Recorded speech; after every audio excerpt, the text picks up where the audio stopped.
Est-ce qu'on m'entend de ce côté-là? Oui? D'accord.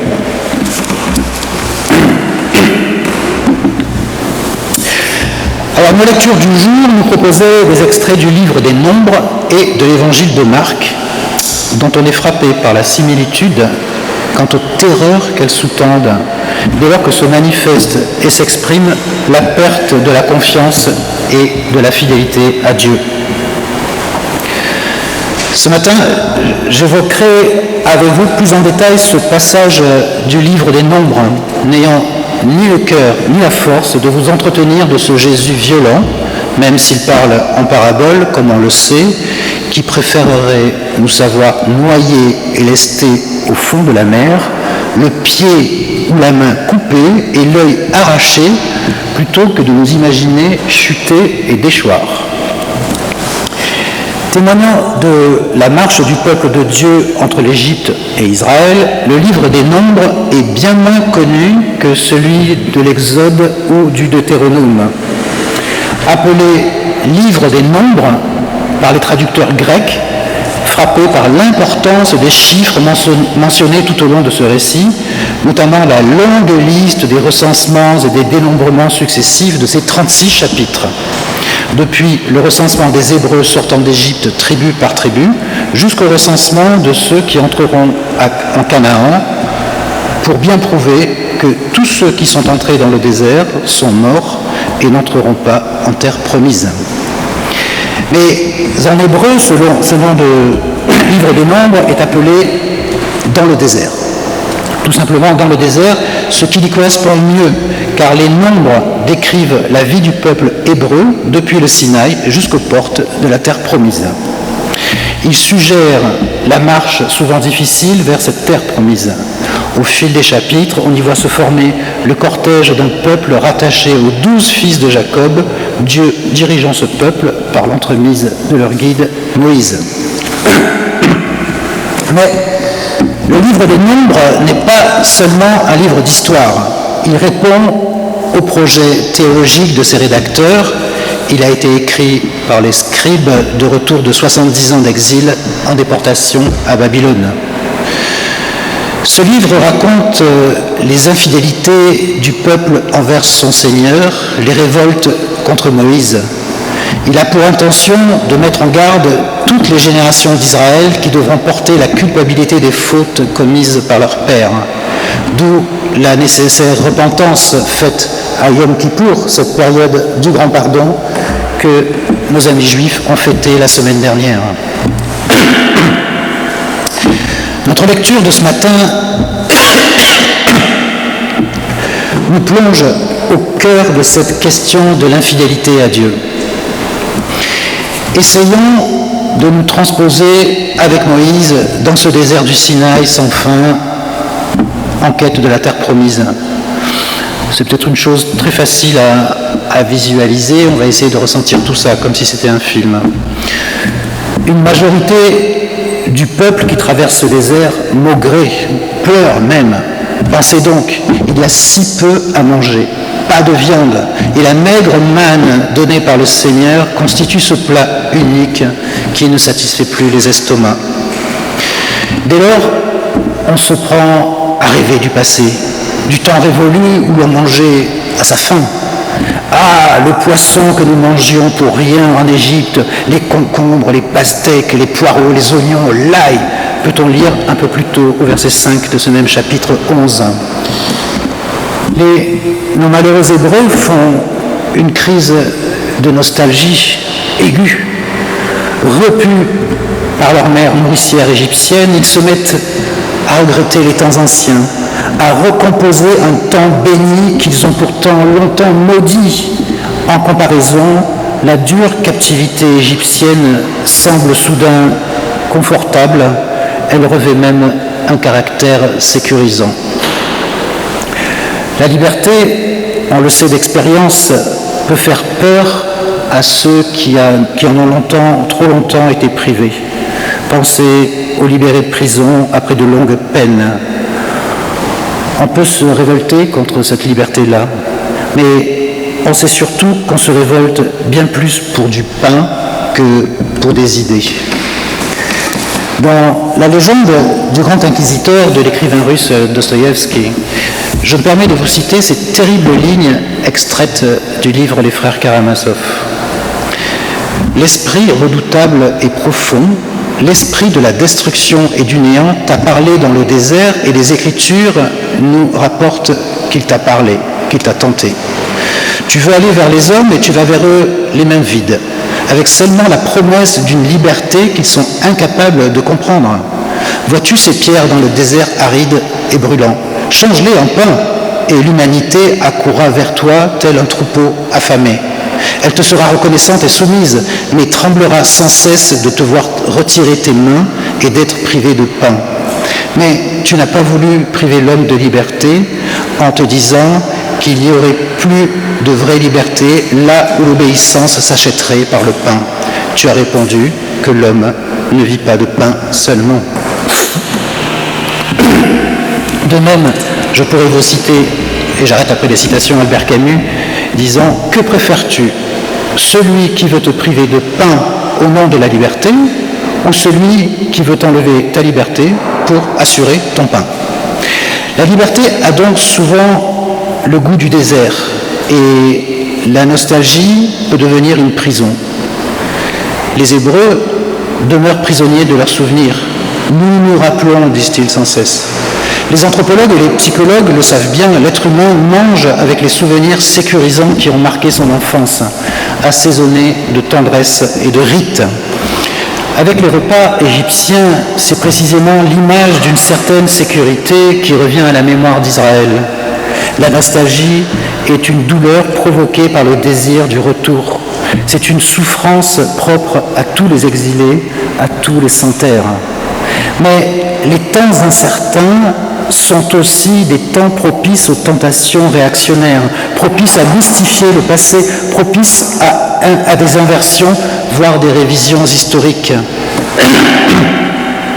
Qui nous fera manger de la viande, car nous étions si bien en Égypte? Devant cette révolution d'affamés, Moïse est en position très inconfortable. Il est dépassé. Son rôle d'intermédiaire entre Dieu et les hommes est exténuant. C'est lui qui va au charbon, à lui d'essuyer les critiques, c'est lui le fusible, celui qui prend les coups. Une situation que refuse désormais Moïse. Il est épuisé, il en a marre, il est comme à bout et il demande à Dieu un changement. Il lui demande de s'impliquer davantage. « Je ne puis à moi seul, dit-il, porter tout ce peuple car il est trop pesant pour moi. » Dieu entend cette complainte et ce désarroi. Pour réponse, il met en place un conseil de 70 anciens. Étonnante alors que cette conversation que nous avons entendue dans la première lecture des Nombres, qui s'ensuit entre Moïse et Dieu. La plainte de Moïse et l'échange avec Dieu sont une merveille du genre. Leurs échanges, empreints d'humour, de mauvaise foi et d'exagération, sont dignes de conversations de marchands de tapis. On surenchit sur la solution à apporter. Mais la fausse mièvrerie des propos de Moïse est aussi une manière de contraindre Dieu à réagir. Elle est vindicative. Une sorte de chantage affectif qui ne dit pas son nom, dont nos prières d'intercession pourraient d'ailleurs s'inspirer quant à leur liberté de ton. Mais bon, tout un chacun ne peut jouir de ce privilège inouï de pouvoir converser directement avec Dieu, comme Moïse a pu le faire. Non, sans exagération d'ailleurs. Tue-moi, je te prie, si j'ai trouvé grâce à tes yeux et que je ne vois pas mon malheur. Quel pasteur ou quel prédicateur oserait, en tout cas pas moi, ce dimanche crier à Dieu que nous mourrions si les chrétiens ne savent pas s'engager pour leur Église en actes comme en parole? L'Éternel vient donc en aide à Moïse. Il lui octroie des auxiliaires qui pourront, comme lui, porter la parole du Seigneur auprès de ce peuple. Car c'est bien de cela dont il s'agit. Le rôle des prophètes est de confirmer les promesses de Dieu et de mettre en garde sur les conséquences de l'iniquité et de la transgression. Et l'on assiste à une scène qui préfigure la Pentecôte. L'Esprit qui était sur Moïse vient se poser sur chacun des 70 anciens à la tente d'assignation, afin, dit Dieu, qu'il porte avec toi la charge du peuple et que tu ne la portes pas à toi tout seul. Et aussitôt, ils se mirent à prophétiser. Mais cela ne dura pas. Comme si, le ventre vide, il s'avérait impossible de prêcher. L'ardeur retombe tel un soufflet qui s'affaisse et les 70 anciens se taisent bien vite. Cependant, deux hommes, Eldad et Médad, nous dit le texte, continuèrent de prêcher tels deux électrons libres, un peu marginaux, hors de contrôle. Ces deux-là seuls poursuivent leur mission. Josué, le serviteur de Moïse, demande à son maître de faire cesser d'agir ces deux prophètes. Nous voilà donc interpellés par ces deux personnages que nous avons du mal à reconnaître comme faisant partie des nôtres, de notre famille, tels deux originaux qui ne suivent pas le groupe. Alors je vous le demande, n'est-elle pas une criante actualité, cette scène, écrite il y a plus de 2500 ans? Quelle serait notre attitude? Inclusion ou exclusion? Les laisser faire ou les condamner? Et de revenir à l'évangile de Marc lu par Vincent ce matin, car Jésus va une nouvelle fois nous déstabiliser. Quand Jean annonce à Jésus avoir empêché un homme de chasser des démons au nom de Jésus, ce dernier répond de surtout ne pas l'en empêcher. Qui n'est pas contre nous et pour nous, dit-il, avec cette façon qui lui est propre d'inverser les termes, car l'expression la plus usuelle serait de dire qui n'est pas avec nous et contre nous. Nous avons là deux chemins inverses, l'un qui inclut, au cœur de l'éthique chrétienne, l'autre sectaire qui exclut et qui, hélas, est bien souvent le chemin suivi par les hommes en déficit d'humanité. Qu'est-ce qui peut déterminer l'attitude de rejet commune à Josué et aux 70 disciples? En parlant trivialement, on dirait que c'est un esprit de boutiquier. On ne supporte pas que quelqu'un fasse ce que nous devrions faire, voire le fasse mieux que nous. Attitude assez courante, convenons-en, qui peut aller de la réprobation à l'ignorance jusqu'à la raillerie, à l'exclusion ou encore pire. Jésus, lui, affirme sur un ton un peu facétieux « Je n'imagine pas quelqu'un venant de faire un miracle en mon nom dire du mal l'instant d'après. » Moïse, lui, met le doigt sur un point plus sérieux, évoquant la jalousie des hommes et leurs prérogatives étriquées. Acquis à la volonté de Dieu, même s'il se demande toujours comment les 600 000 hommes à sa suite pourront manger de la viande à satiété, il répond sagement à Josué « Puisse tout le peuple de l'Éternel être composé de prophètes ». Que peuvent bien dire ces deux récits aux chrétiens que nous sommes en ce début du XXIe siècle? Et si l'autre ne subissait notre rejet ou notre remise en cause uniquement parce que nous le considérons comme illégitime, puisque cette légitimité nous reviendrait de droit à nous seuls, nous les adhérents, qui sommes dans le groupe, le bon groupe, celui qui détient la vérité, qui détient le monopole de la vérité. Nos communautés chrétiennes ne fonctionnent-elles pas un petit peu comme ça, comme si Jésus leur appartenait? Un peuple de prophètes, disait Moïse, tous prêtres, disait Luther. Ce sacerdoce universel que nous revendiquons, qu'en faisons-nous?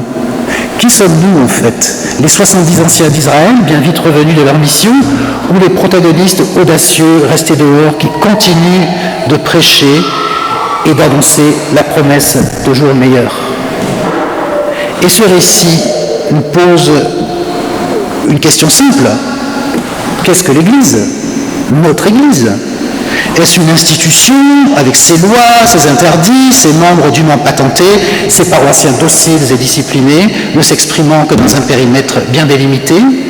Ou bien alors un rassemblement de disciples du Christ qui ne se définit ni par les limites, ni par les frontières?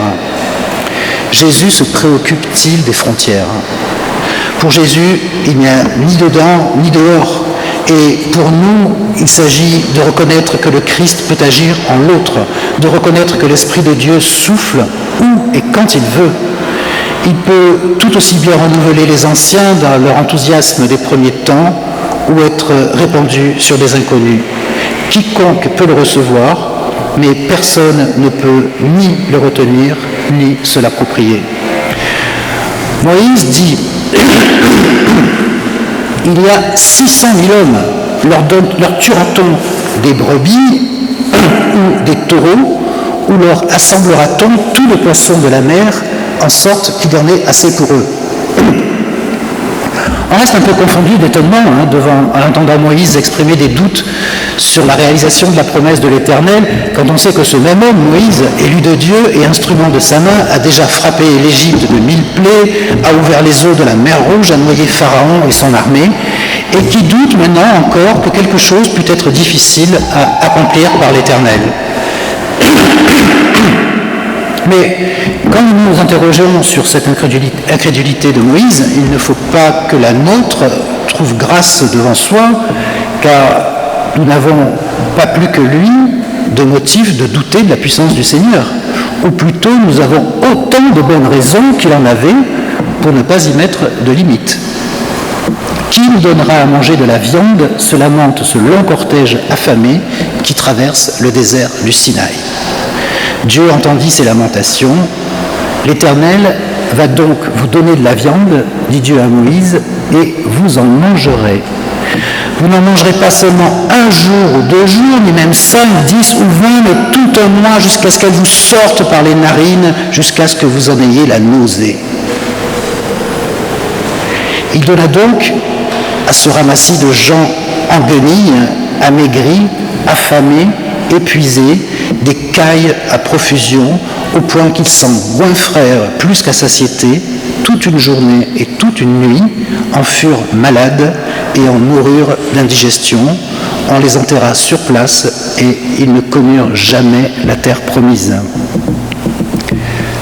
La main de l'Éternel serait-elle trop courte, avait prévenu Dieu. Tu verras maintenant si je n'ai pas dit ce qui arrivera ou non, a-t-il dit à Moïse. Si le Dieu sévère et très sévère de l'Ancien Testament met en garde, sévit et punit l'impiété, son Fils Jésus, par un jeu de miroir, promet en parabole les mêmes terribles sanctions. Des sanctions difficilement audibles aujourd'hui, où les châtiments corporels sont prohibés et condamnés, où l'intégrité du corps est sacrée. Mais, ajoute Jésus, quiconque nous donnera à boire un verre d'eau en mon nom, parce que vous appartenez à Christ, je vous le dis en vérité, il ne perdra point sa récompense. Ainsi se forme cette Église invisible, constituée de tous ceux qui reconnaissent Jésus-Christ comme le Seigneur, quelle que soit la façon dont ils formulent cette reconnaissance, quel que soit le chemin et le lieu qu'ils ont emprunté pour y accéder. Cette Église-là est l'Église vivante dont les membres doivent pouvoir se rassembler en toute liberté pour écouter ensemble la parole de Dieu, se nourrir des Écritures, partager le pain et le vin. Telle est notre espérance. La fidélité au Seigneur sera récompensée. Amen.